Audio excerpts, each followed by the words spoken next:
जय जय जय प्रिय भारत जनयित्री दिव्यधात्री। जय जय जय प्रिय भारत जनयित्री दिव्यधात्री। जय जय जय सित सहस्र।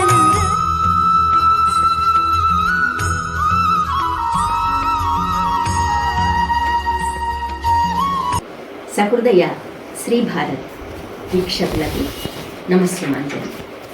మన సీతమ్మను ఎలా మనం దర్శించుకున్నాం? వాల్మీకి రామాయణం ఆధారంగా మన తెలుగు హిందీ కవులు రామాయణంలో సీత పాత్రని ఎలాగ చిత్రీకరించారు, వైవిధ్యభరితంగా ఎలా చేశారు అన్న విషయాలన్నీ మనం మాట్లాడుకుంటున్నాం కదా. ఈ క్రమంలో మనం గత భాగంలో సీతారాముల కళ్యాణం జరుగుతున్నటువంటి పద్ధతి ఎలా ఉంది, వాళ్ళ పూర్వానురాగం గురించి కూడా మాట్లాడుకున్నాం. అంటే పూర్వానురాగం అన్నది మన వాల్మీకి రామాయణంలో చెప్పలేదు. ముందే సీత రాములు ఇద్దరు కలుసుకోవటం, వాళ్ళల్లో ప్రేమ ఉద్భవించటం, సీతమ్మ వారు ఈయనే నాకు పతిగా లభిస్తే ఎంత బాగుండు అనుకోవటము, ఇవన్నీ మన దగ్గర లేదు. కానీ రామాయణం తరువాత వచ్చినటువంటి ఇతర రామాయణాల ప్రభావం వల్ల మన తెలుగు రామాయణంలోనూ, ముఖ్యంగా హిందీ రామాయణాల్లోనూ సీతా రాముల యొక్క పూర్వానురాగాన్ని గురించి వర్ణించడం జరిగింది అని మనం గత భాగంలో చెప్పుకున్నాం కదా. ఇప్పుడు కాస్త వాల్మీకితో అడుగు ముందుకు వేద్దాం కలిసి. వాల్మీకి ఎలా చెప్పారు అన్న విషయం ముందుగా తెలుసుకుని తర్వాత ఇతర అంశాల వైపు మనం దృష్టి మళ్లించే ప్రయత్నం చేద్దాం. ఎందుకంటే ఇప్పుడు మనం రామాయణాన్ని చదవటం, వాల్మీకి రామాయణం అనువాద సహితంగా చదవటం, కొంతమంది అదృష్టవంతులు ఎవరన్నా ఉన్నారంటే సంస్కృత రామాయణాన్ని చదివి వాల్మీకి కృత రామాయణాన్ని చదివి అర్థం చేసుకునే వాళ్ళు ఉంటే ఆ ఆనందం వేరు.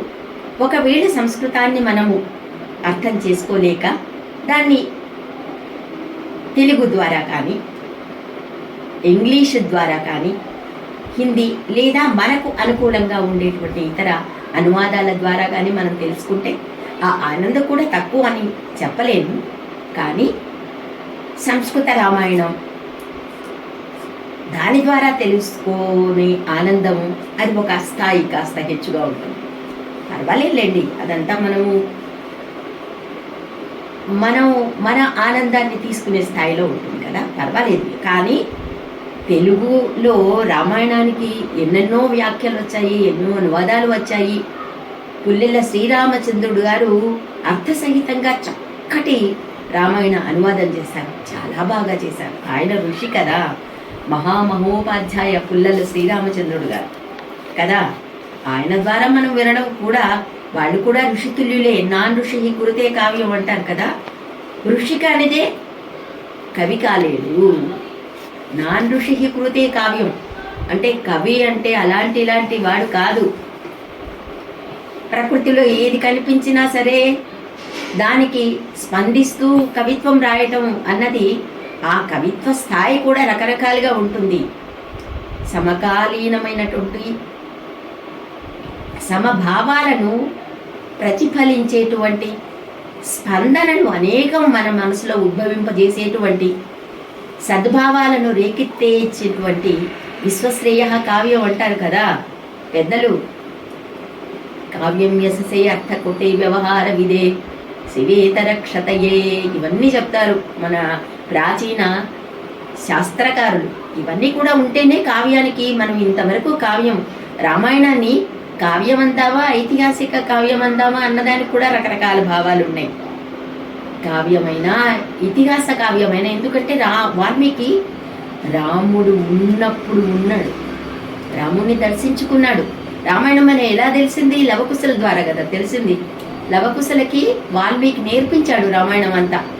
ఆ లవకుశలు వెళ్ళి రామకావ్య కథాగానం చేస్తే అప్పుడు అలాగలాగా మనకు రామాయణం బయటికి వచ్చింది అని కదా. కథా గానం ద్వారా రామాయణం బయటకు వచ్చిందని కదా. సరే, ఏదైనా సరే వాల్మీకి రామాయణం ఆధారంగా మనం ప్రస్తుత విషయానికి వస్తే, వాల్మీకి సీతారామ కళ్యాణాన్ని ఎలాగ చిత్రీకరించాడు అన్న విషయంగా మనం మాట్లాడుకుంటున్నాం కదా. మరి గత భాగంలో మనం ఎంత దాకా వచ్చాము? అమ్మవారు సీతమ్మవారు రాముణ్ణి వరించింది. ఎందువల్ల? శివధనుర్భంగం చేసినందువల్ల. అది ఆయన నియమం కదా. రాముడు జనకుడు పెట్టుకున్నాడు ఆ నియమం. ఈ శివధనుర్భంగం చేసే వాళ్ళకే వీర్యశుల్కగా సీతను నేను అప్పగిస్తాను అని చెప్పాడు కదా, ప్రకటించాడు కదా. చాలామంది రాజులు వచ్చారు. అందరూ ఎవరన్నా శివధనుస్సును విరిచేటువంటి సాహసం చేయగలరా? ఒకవేళ చేసినా సరే చాలా అసాధ్యం కదా. ఇవన్నీ కూడా జరిగిన తరువాత రాముడు విశ్వామిత్రునితో సహా రావటం, అక్కడ విశ్వామిత్రుని ఆజ్ఞ మేరకు శివధనుర్భంగం చేయడం, తర్వాత సీత పుష్పమాలాలంకృతుణ్ణి చేసింది రాముడిని. అలాగా స్వయంవరం జరిగింది. జనకుడు చాలా సంతోషించాడు. దశరథుడికి మరి పంపించాలి కదా, వార్త పంపించాలి కదా. దశరథుడు లేడు కదా, విశ్వామిత్రుడు, లక్ష్మణుడు, రాముడు ముగ్గురే కదా వచ్చారు కదా. కాబట్టి అప్పుడు దశరథునికి వార్త పంపితే వాళ్ళందరూ కూడా అందరూ ఎంతో సంతోషంగా జనకపురికి విచ్చేశారు కదా. ఇప్పుడు దశరథుడు తన మంది మార్బలం అందరితో కూడా గురువులు, వశిష్ఠుడు, ఇలాంటి పెద్ద పెద్ద గురువులు ఉన్నారు ఆయన దగ్గర, వాళ్ళందరితో కలిసి జనకపురికి విచ్చేశాడు కదా. విచ్చేసిన తర్వాత అక్కడ ఇంకా పెళ్లి పనులు జరుగుతున్నాయి. వివాహపు సంప్రదాయానికి తగినట్టుగా ఏ ఏ విషయాలు ఉన్నాయో అవన్నీ జరుగుతున్నాయి. ఒక ముఖ్యమైన విషయం గమనించవలసింది ఏంటి అంటే, గత భాగంలో మనం చెప్పుకున్నాం, వశిష్ఠుడు దశరథుని ప్రార్థన మేరకు వశిష్ఠుడు మన దశరథుని యొక్క వంశవృక్షాన్ని వర్ణించాడట. వంశవృక్షం అంటే మనం గత వారం కూడా అనుకున్నాం, గత భాగంలో మనం చెప్పుకున్నాం. మనకేమిటి అంటే, మనకి మన పాత వాళ్ళు ఎవరున్నారు? మనకు తాత, మన నాన్న వాళ్ళ నాన్న, మన నాన్న వాళ్ళ నాన్నను ముత్తాత, ఆ ముత్తాతకి ఇంకో నాన్న, ఇలా ఇలా ఇలా వెనక్కు వెళ్తూ వెళ్తూ వెళ్తూ ఉంటే మన గత చరిత్రలో మన వంశవృక్షంలో ఎంతమంది దాతలు ఉన్నారు, చెరువులు తవ్వించే వాళ్ళు ఉన్నారు, అన్నదానం చేసేవాళ్ళు ఉన్నారు. డొక్కా సీతమ్మ గారి గురించి మనం ఎందుకు చెప్పుకుంటున్నాం కదా. వాళ్ళ చరిత్ర అలాగా, వాళ్ళ తదుపరి వచ్చిన వంశం వాళ్ళ వల్ల ఆ చరిత్ర అలా నిలిచిపోయింది. మనకు కూడా మన వంశంలో ఫలానా వాళ్ళు ఉన్నారు కదా, వాళ్ళ మార్గనిర్దేశకత్వంలో మనం నడవాలి అన్నటువంటి ఒక స్ఫూర్తి రావాలి కదా. అలాగా అందుకని ఈ వంశవృక్షాన్ని మనము అప్పుడప్పుడు నెమరు వేసుకుంటూ ఉండాలి. వాళ్ళు చేసినటువంటి గొప్ప పనులు ఏమిటి, మనకు గర్వకారణంగా జాతి తలుచుకునే విధంగా వాళ్ళు ఏమేం చేశారు, ఇవన్నీ మనం తలుచుకుంటూ ఉండాలి. అలాంటి విషయాన్ని గుర్తు చేస్తూ వాల్మీకి దశరథుని యొక్క వంశవృక్షాన్ని చెప్పాడు. అంటే 7 తరాల వాళ్ళని అటు 7 తరాలు ఇటు 7 తరాలు తెలుసుకుని కానీ వివాహం చేయకూడదు అని అంటారు కదా. అంటే మనకు ఒక ధైర్యం వస్తుంది, వీళ్ళ వంశంలో అందరు ఇంత పెద్దవాళ్ళు ఉన్నారు, ఈ వంశానికి మన అమ్మాయి వెళ్తే మన కోడల్ని అక్కడి నుంచి తెచ్చుకుంటే జనకుని వంశవృక్షాన్ని బట్టి మన వంశం కూడా అలాగే తరతరాలు నిలిచిపోతుంది అన్నటువంటి. ఇప్పుడు మన వంశవృక్షం గురించి మాట్లాడుకుంటున్నాం కదా. మన వృక్షం గురించి మాట్లాడుకునేటప్పుడు మన తాత, ముత్తాత, అంతకుముందు ఇంకొక 2-3 గురించి మనం చెప్పుకోగలం. కానీ అంతకుముందు 7 తరాలు 8 తరాల గురించి కూడా మనం చెప్పుకోగలమా? ఎందుకు చెప్పుకోలేకుండా ఉన్నాం అంటే, మన పెద్దలు మనకు చెప్పలేదు. ఇప్పుడు మనకి మన తండ్రి ఎవరు, మన తాత ఎవరు అంటే మనం చూసామా? వాళ్ళని చూడలేదు కదా. కానీ ఎవరు చెప్పారు? మన అమ్మ నాన్న చెప్పారు. మన అమ్మ ఏం చెప్పింది? అమ్మ మనల్ని 9 మాసాలు మోసి కన్నది కాబట్టి మీ తండ్రి నా పప్ప, నాన్న, రకరకాల ప్రాంత భేదాలను బట్టి అన్న అంటారు. కొంతమంది కన్నడిగులు అన్న అంటారు, అన్న అంటారు టమిలియన్స్. ఇప్పుడు మేమైతే అయ్య అంటాం, అప్ప అంటారు. మీ అప్ప ఈయన, మీ నాన్న ఈయన, మీ అయ్య అని తండ్రిని పరిచయం చేస్తుంది అమ్మ. అలాగా మనకు తెలుస్తుంది, అంతే కదా. తండ్రి వాళ్ళ తండ్రిని గురించి వాళ్ళ నాన్న చెప్తారు. ఇప్పుడు మీ తాత, అమ్మమ్మ, నాన్నమ్మ అని మన వాళ్ళు చెప్తున్నారు మనకి. అవన్నీ లేకుండా మనకి ఏమీ తెలియకుండా మనం ఉన్నాం అనుకోండి, ఏమీ తెలియదు కదా. కాబట్టి ఈ విషయాలన్నీ మనం చర్చించుకోవాలి.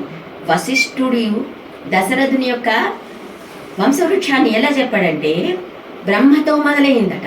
బ్రహ్మతో మొదలయ్యి మరీచి, కాశ్యప, సూర్యుడు, మనువు, ఇక్ష్వాకుడు, కుక్షి, వికుక్షి, బాణుడు, అనరణ్యుడు, పృథువు, త్రిశంకువు, దుందుమారుడు, మాంధాత, సుసంధి, ధ్రువసంధి, భరత, అసితుడు, సగరుడు, అసమంజుడు, అంశుమంతుడు, దిలీపుడు, భగీరథుడు. చూసారా ఎంత గొప్ప పేర్లు. వీళ్ళందరూ కూడా ఈ పూర్వ వంశవృక్షంలో వీళ్ళందరూ ఉన్నారు. దశరథుని వంశవృక్షంలో వీళ్ళందరూ ఉన్నారు. అలాగా యయాతి, నహుషుడు, వీళ్ళందరి గురించి మనం చెప్పుకుంటూ ఉంటే చాలా ఆనందంగా ఒక్కొక్కరికి ఒక్కొక్క చరిత్ర ఉందండి. ఆ చరిత్రలు కూడా చెప్పుకోవాలి. అసలు కొంత మనకేమిటంటే మన పూర్వ కవులు రచించినటువంటి కావ్యాలలో కూడా వీళ్ళ గురించి చెప్పారు. ఇవన్నీ తెలుసుకుంటే కదా. రామాయణం అంటే కేవలం రామాయణం తెలుసుకోవడం ఒక ఎత్తు. రామాయణాన్ని మనం దృష్టిలో పెట్టుకుని ఇతర విషయాలు కూడా తెలుసుకుంటే ఎంత బాగుంటుంది కదా. ఈ క్రమంలో వచ్చే భాగంలో ఇదే విషయాన్ని కొనసాగిద్దాం. గొప్ప అనుభూతి మనకు రామాయణ కావ్యం ద్వారా లభిస్తుంది కదా. శ్రీ భారత్ వీక్షకులకు ధన్యవాదాలు. స్వస్తి.